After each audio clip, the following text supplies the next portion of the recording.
Hi అండి. అందరికీ నమస్తే. నా రావణ్ బాస్ పార్ట్ 88. ఒక్కసారిగా కనుబొమ్మలు ముడివేసి కట్ చేయాలి అనుకున్నదల్లా హలో ఆద్య అని అవతల వైపు నుండి వినబడగానే తెలియకుండానే ఎవరో అనేసింది. ఆ మాటతో తను ఆద్యనని అతనికి నిర్ధారణ అయిపోయింది. అతని గొంతు ఎక్కడో విన్నట్లు అనిపిస్తూ ఉన్నా అది ఆకాష్ ఫోన్ కాబట్టి పృథ్వీ చేయలేడని గట్టి నమ్మకం కావచ్చు. అతనే ఉంటాడు అని ఆలోచన రాలేదు ఆమెకి.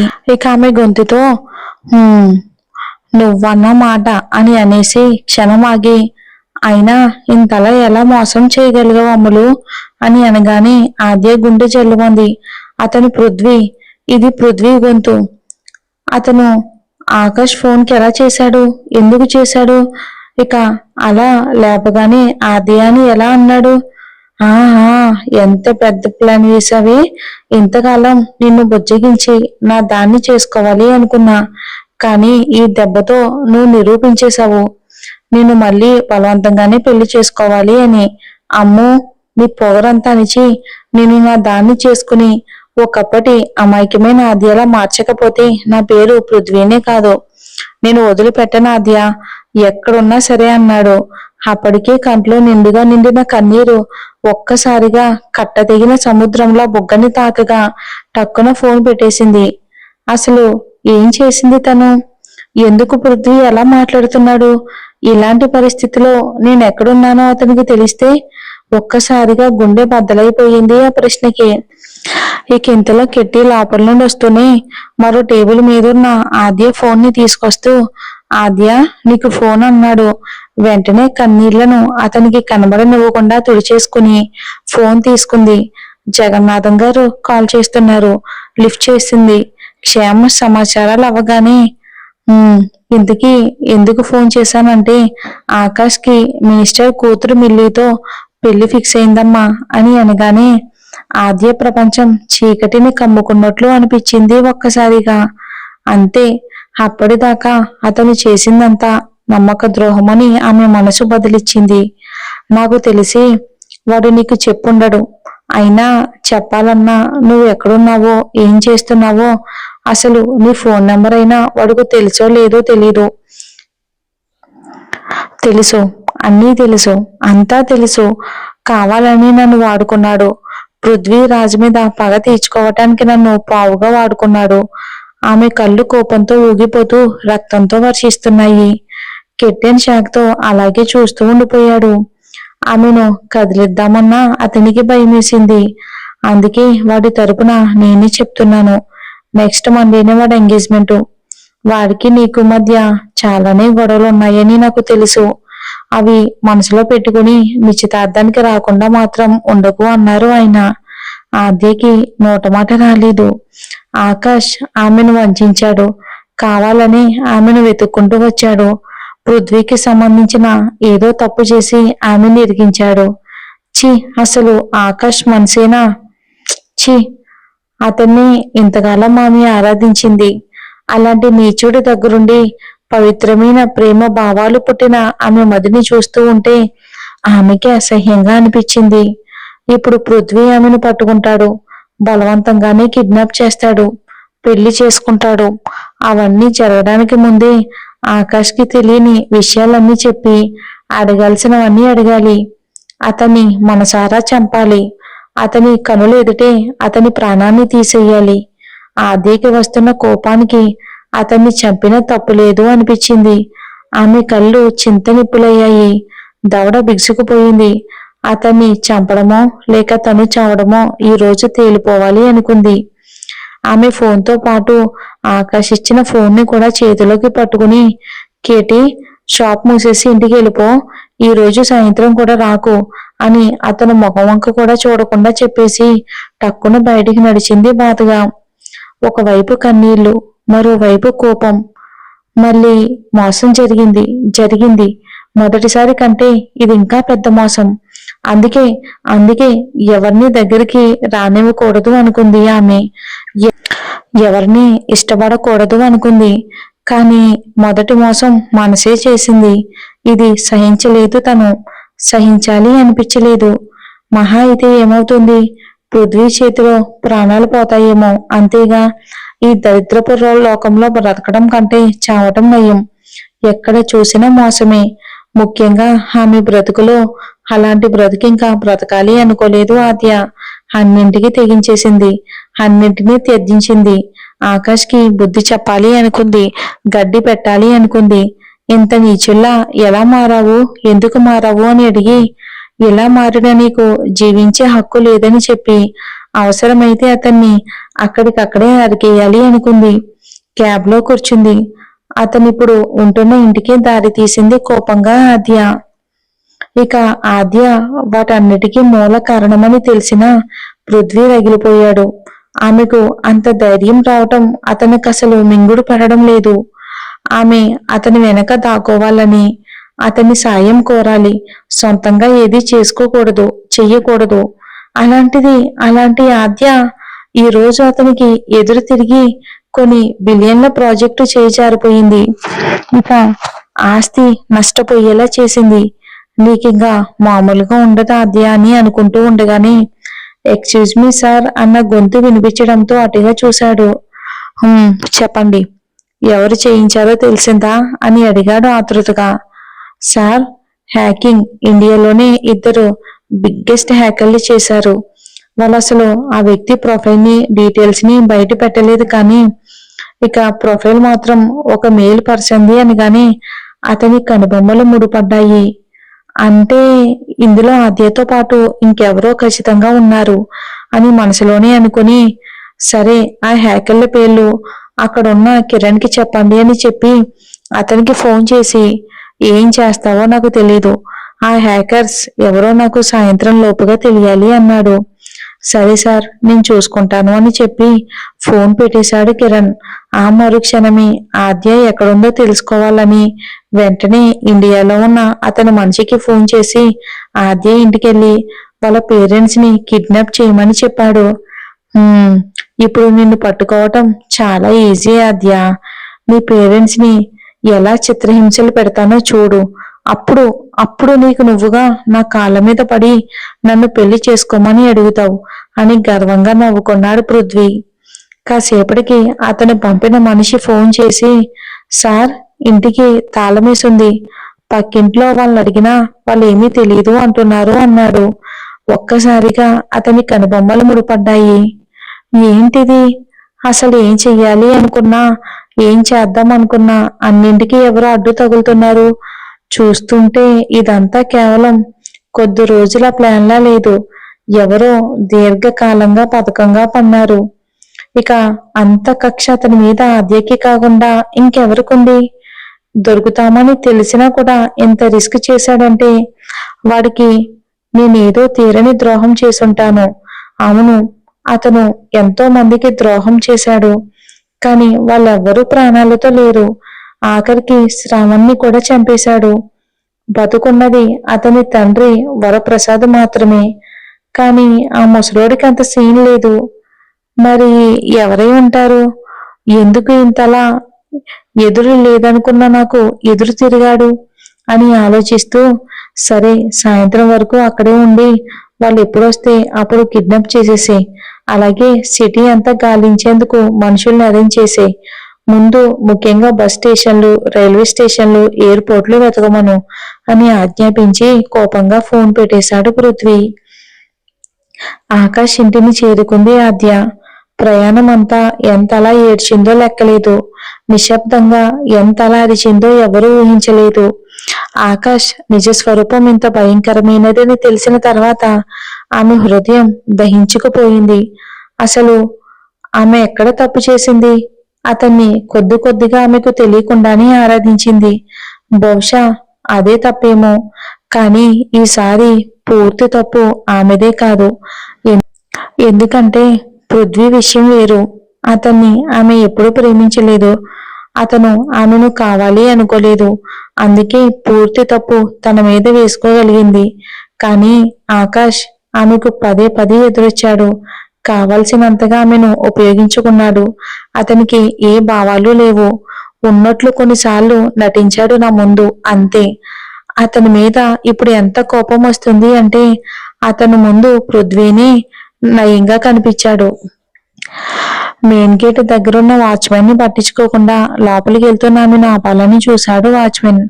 అతని చెంప మీద గట్టిగా కొట్టడంతో ఉద్భవించిన శబ్దానికి ఇంటి గుమ్మం దగ్గర నిలబడి ఎవరో అమ్మాయితో మాట్లాడుతున్న ఆకాష్, ఆ అమ్మాయి ఇద్దరు ఆద్య వంక చూశారు. ఆమె కూడా అదే సమయానికి ఎదురుగా చూడడంతో ఆకాష్ ఎదుట ఉన్న అమ్మాయితో మాట్లాడడం కనిపించింది. తనే మిల్లి అయి ఉంటుంది. ఒక్కసారిగా ఈర్ష్య ద్వేషం ఆమెకు ముట్టడించాయి. ఆమె తనకంటే అందంగా లేదు. క్షణాల్లోనే పోల్చుకుంది ఆద్య. కానీ ఇప్పుడు తనకు అదంతా అవసరం లేదు. ఇక అతనింక తనవాడు కాదు. ఒకవేళ అవుతానన్నా అలాంటి వాణ్ణి దగ్గరకు రానియదు ఆమె. అలాంటి స్వభావం ఉన్న వ్యక్తి భార్యని మాత్రం బాగా చూసుకోగలడా?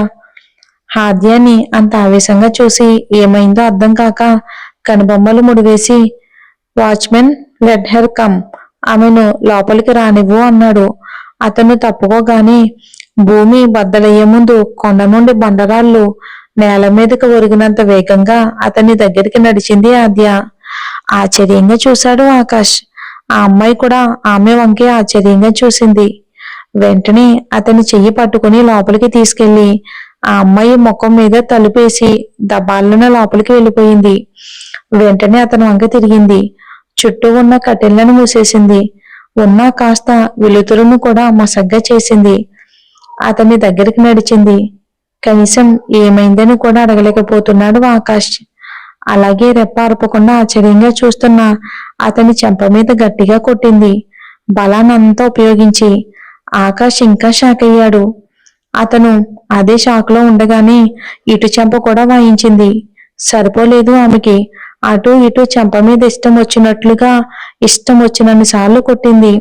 అతను ఒంటి మీద కూడా ఎక్కడ పడితే అక్కడ పిచ్చి దానిలా కొట్టి కొట్టి కొట్టి అలసిపోయి ఆవేశపడుతూ ఉండగా, ఏమైంది ఆద్య అని అడిగాడు ఆకాష్. ఒక్కసారిగా మోకాల మీద కూలబడి దోసిట్లో ముఖం దాచుకుని గుండె నుండి నొప్పినంతా బయటికి పంపేంత శబ్దం చేస్తూ బోరున ఏడ్చింది ఆద్య.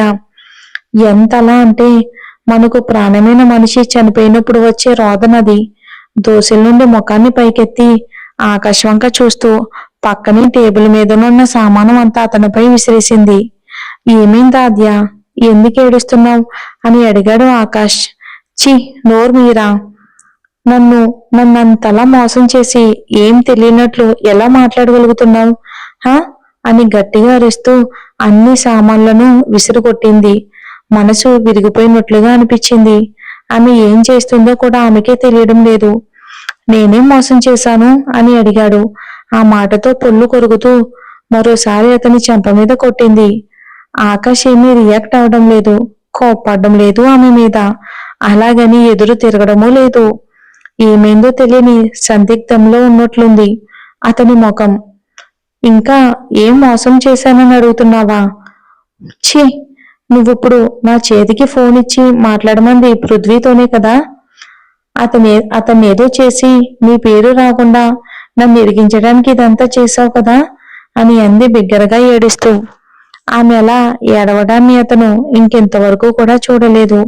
ఆ రోదన చూస్తూ ఉంటే ఆమె ఎంత వేదన అనుభవిస్తుందో అర్థమవుతుంది ఆకాష్కి. నువ్వు పృథ్వీతో మాట్లాడ్డావని నీకెలా తెలిసింది అని అడిగాడు. నిజమా కాదా? కళ్ళు పెద్దవి చేసి అడిగింది ఆమె. నిజమే అన్నాడు ఆకాష్. ఒక్కసారిగా సముద్రం ఉప్పొంగినట్లు వర్షించాయి ఆమె కళ్ళు. కొత్తగా కన్నీళ్లు ఊరాయి. ఎందుకు నన్ను మోసం చేశావు? ఇలా నన్ను మోసపోవడం నాకేమీ కొత్త ఏమీ కాదు అని పక్కనే ఉన్న సామాన్నంతా విసిరేసి కుర్చీలను గోడకేసి కొట్టింది. అసలు నీకు పృథ్వీ ఎవరో తెలుసా? నేనెవరో తెలుసా? మా ఇద్దరి మధ్య ఉన్న బంధం ఏమిటో తెలుసా అని అనగానే ఆశ్చర్యంగా చూశాడు ఆకాష్. వాడు మా మాజీ మొగుడు. నాకు తాళి కట్టి సంవత్సరం పాటు నాతో కాపురం చేసిన నా భర్త. ఇంతకాలం నీకు ఈ విషయం చెప్తే ఎలా రియాక్ట్ అవుతావో అనుకున్నా. కానీ ఇప్పుడు నీ స్వార్థం చూస్తూ ఉంటే, నీ అవకాశవాదం చూస్తూ ఉంటే, నీ నమ్మక ద్రోహం కుట్రలు చూస్తూ ఉంటే నీకంటే వాడే 1000 రెట్లు మంచివాడు అనిపిస్తుంది అని ఆమె మనసు నుండి వస్తున్న మాటలు కాకపోయినా ఆకాష్ని దూషించే క్రమంలో అనింది ఆద్య. వాడెంత దుర్మార్గుడైనా వాడి మనసులోని మాటను ధైర్యంగానే చెప్పేవాడు. చెప్తున్నాడు. కానీ నువ్వు అని కళ్ళు పెద్దవి చేసి వేలు చూపిస్తూ, నువ్వు మనసులో ఒకటి పెట్టుకుని బయట ఇంకొకటి పెట్టుకుని తిరిగే విష సర్పానివి, మనిషివి కావు అంది. ఆకాష్ నిశ్శబ్దంగానే ఉన్నాడు. అతను ఏం మాట్లాడకపోవడం ఆమెకు ఇంకా ఇంకా కోపాన్ని పెంచింది. ఆమె వాదించాలని వచ్చింది. అతను కూడా అందుకు సిద్ధంగా ఉండాలి. ఆమె ప్రశ్నలకు మాటలకు సమాధానం చెప్పాలి. చెప్పలేకపోతే చెప్పలేనని అంగీకరించాలి. అంతేగాని ఇలా మౌనంగా ఉండకూడదు. ఇక ఇలాంటి మౌనాన్ని ఆమె భరించలేదు. కోపం కట్టలు తెంచుకుంది. కానీ ఏం చేయగలదు? చేయాల్సిందంతా చేసింది. అతన్ని తనివి తీరా కొట్టింది, మనసారా తిట్టింది. ఇంకా అతని మీద కోపం తీరలేదు. ఇక ఆమె తీసుకొచ్చిన ఫోన్ని వెతికి అది నేల మీద కనపడగానే దాన్ని తీసుకుని ఓ నెంబర్కి ఆవేశంగా డయల్ చేసింది. అది రింగ్ అవుతూ ఉండగానే వింతగా చూశాడు ఆకాష్. నువ్వెలాగో పెళ్లి చేసుకోబోతున్నావు కదా, విను. నువ్వు పెళ్లి చేసుకున్నా సరే ఎప్పటికీ సంతోషంగా ఉండలేవు. నన్ను బాధ పెట్టిన వాడెవడూ సుఖపడలేదు. నేను సుఖపడనివ్వను అని అనగానే అవతలి వాళ్ళు ఫోన్ లిఫ్ట్ చేయగానే ఆ మాటలను అక్కడితో ఆపేసి ఆకాష్ వంక సూటిగా చూడగా ఇక గాలికి ఆకాష్ వైపునున్న కటిన్ తొలగిపోయి సూర్యుడి కిరణాలు అతని మీద పడ్డాయి. హలో పృథ్వీ అని అంది ఆద్య, ఆకాష్కి స్పష్టంగా వినపడేలా. గోడకు ఒరిగి ఉన్నవాడల్లా ఒక్కసారిగా ముందుకు కదిలాడు. పృథ్వీ ఆమె నుండి మొదటిసారి ఫోన్ వచ్చినందుకు ఆద్య అని ఆశ్చర్యంగా అనగానే, నేను నిన్నే పెళ్లి చేసుకుంటాను, నువ్వెప్పుడంటే అప్పుడే. ఆ మాట అనడం పూర్తయిందో లేదో ఆమె చేతిలోని ఫోన్ని లాక్కుని నేలకేసి 1000 ముక్కలుగా కుట్టాడు ఆకాష్. ఆద్య ముఖంలోని కోపాన్ని 100 రెట్లు ఎక్కువ కోపం అతని మనసులోకి చేరింది. ఆద్యని కోపంగా గోడకేసి అదిమి, పిచ్చి పట్టిందా నీకు అని పొల్లు నూరుతూ అనేసి, ఇంకొకసారి ఎవరితోనైనా ప్రేమిస్తున్నాను, పెళ్లి చేసుకుంటాను అంటే మాత్రం చంపేస్తాను అని దవడ బిగించి ఆద్యాన్ని కొట్టలేక పిడికిలు బిగించి పక్కనే గోడకు బలంగా గుద్దాడు. రక్తం వచ్చింది. అది చూసిన వెంటనే అన్నిటినీ మర్చిపోయి అతని రక్తాన్ని ఆపేందుకు క్లాత్ కోసం వెతికింది. ఒక చోట స్కార్ఫ్ కనబడగానే తీసుకొచ్చి ఆకాష్ చేతికి కట్టబోయింది. వెంటనే విదిలించుకున్నాడు ఆకాష్. ఇప్పటిదాకా నన్ను చంపుతాను అన్నావుగా, చంపేసేయ్. అతని కళ్ళల్లో నీళ్లు నిండిపోయాయి. అది చూడగానే ఏం చెయ్యాలో తెలియక అతని చేతిని బలవంతంగా లాగి కట్టుకట్టింది. వేగంగా చేతిని వెనక్కి తీసుకున్నాడు. ఆమె మీదకి జరుగుతూ ఆమెను గోడకు అనుకోగాని ముఖంలో ముఖం పెట్టి, ఇది నీ వల్ల అయిన మొదటి గాయం అనుకున్నావా అని అనగానే బిత్తరపోయి చూసింది ఆద్య. ఇలా ఎన్నిసార్లు ఏమీ చేయలేక నన్ను నేను చంపుకున్నానో తెలుసా? ఇదే చేతిని ఎన్నిసార్లు గోడకేసి కొట్టుకున్నానో తెలుసా? నువ్వు కనీసం ఊహించలేవు అని క్షణం ఆగి, అసలు ఏమనుకుంటున్నావే నువ్వు నా గురించి? కేవలం బిజినెస్ లో పోటీ ఉన్నాడని ఆ దరిద్రుడితో గొడవ పెట్టుకున్నాను అనుకుంటున్నావా? అలా అయితే ఇంకో 100 మందితో నేను ఇలాగే గొడవ పెట్టుకునేవాడిని. వాడు నా చిరకాల శత్రువయ్యాడు. ఖచ్చితంగా ఓడించి తీరాల్సిన లక్ష్యమయ్యాడు. చంపాల్సిన అవసరమయ్యాడు. ఎందుకో తెలుసా? నీ వల్ల. నా ఆద్యాన్ని నాకు కాకుండా దూరం చేశాడు ఆ ఎదవ. ఎన్నో ఆశలు కలలతో నేను నిర్మించుకున్న కోటని క్షణాల్లో నిన్ను పెళ్లి చేసుకుని నా కలలకు జీవితాంతం నిద్ర లేకుండా చేశాడు. అందుకే ఆను వదిలేసి వదిలేదే లేదని నిశ్చయించుకున్నాను అని దిక్కులు చూస్తూ అనేసి ఆశ్చర్యంగా చూస్తున్న ఆద్యాన్ని మరింత సమీపించి, ఏం తెలుసా నీకు నా గురించి? పిచ్చివాణ్ణనుకుంటున్నావా? మోసగాననుకుంటున్నావా? ఏనాడో ఓ క్షణంలో నిన్ను ఇక్కడ అని గుండె మీద చెయ్యేసుకుని పెట్టుకుని కలలు కన్నందుకు ఇక్కడే తిష్ట వేసుకుని కూర్చున్నావే. నువ్వు వద్దనుకున్నా, నేను తీసేయాలి అనుకున్నా అంగుళం కూడా ఇక్కడి నుండి జరగలేదు నువ్వు అని అంటూ ఉండగానే అతని కన్నీళ్లు బొగ్గలపైకి జారాయి. మీరు షాక్ అయ్యారు కదా ఈ ఎపిసోడ్ చూసి? నెక్స్ట్ ఎపిసోడ్ ఇంకా బాగుంటుంది. Thanks for watching. గెస్ట్ చేస్తే కామెంట్ చేయండి.